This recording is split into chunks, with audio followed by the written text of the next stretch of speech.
response from the US government has been rather muted, though I don't think that should be امریکی taken. حکومت کی طرف سے رد عمل کسی حد تک مدھم رہا ہے. اسے عدم دلچسپی نہیں سمجھنا چاہیے. امریکہ صرف بہت محتاط ہے کیونکہ امریکی حکومت کو پچھلے سال پاکستان کے سیاسی بحران میں گھسیٹا گیا جب عمران خان نے امریکی انتظامیہ پر اپنی برطرفی میں ملوث ہونے کا الزام لگایا تھا.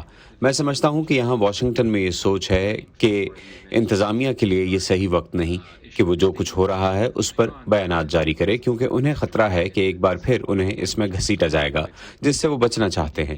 تو ہم نے سیکرٹری بلنکن کو ایک سوال کے جواب میں عمومی بات کہتے سنا کہ ہم دیکھیں گے کہ معاملات کیا رخ اختیار کرتے ہیں اور یہ کہ ہم قانون کی حکمرانی کا احترام ہوتے ہوئے دیکھنا چاہتے ہیں.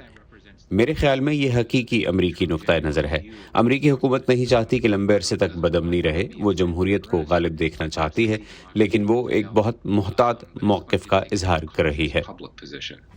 ماضی کے تجربات کو دیکھتے ہوئے آپ کے خیال میں امریکی حکمت عملی کیا ہوگی؟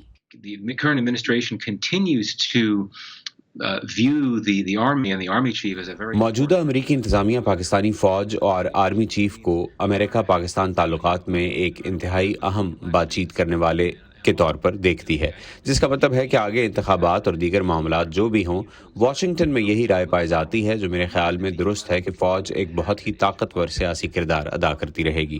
لیکن اس سے ہٹ کر میرا خیال ہے کہ امریکہ حقیقی طور پر سویلین قیادت میں جمہوریت کو پھلتا پھولتا دیکھنا چاہتا ہے، لیکن اس وقت وہ چاہتا ہے کہ معاملات قابو سے باہر نہ ہوں. شاید کچھ غیر سرکاری سطح پر بات چیت ممکن ہے جس میں یہاں کے سینئر حکام نے پاکستان میں انتظامیہ پر تحمل سے کام لینے کے لیے زور دیا ہو اور یہ پیغام دیا ہو کہ امریکی حکومت نہیں چاہتی کہ کشیدگی میں اضافہ ہو. conveying a message that the US government does not want to see escalation from the government side.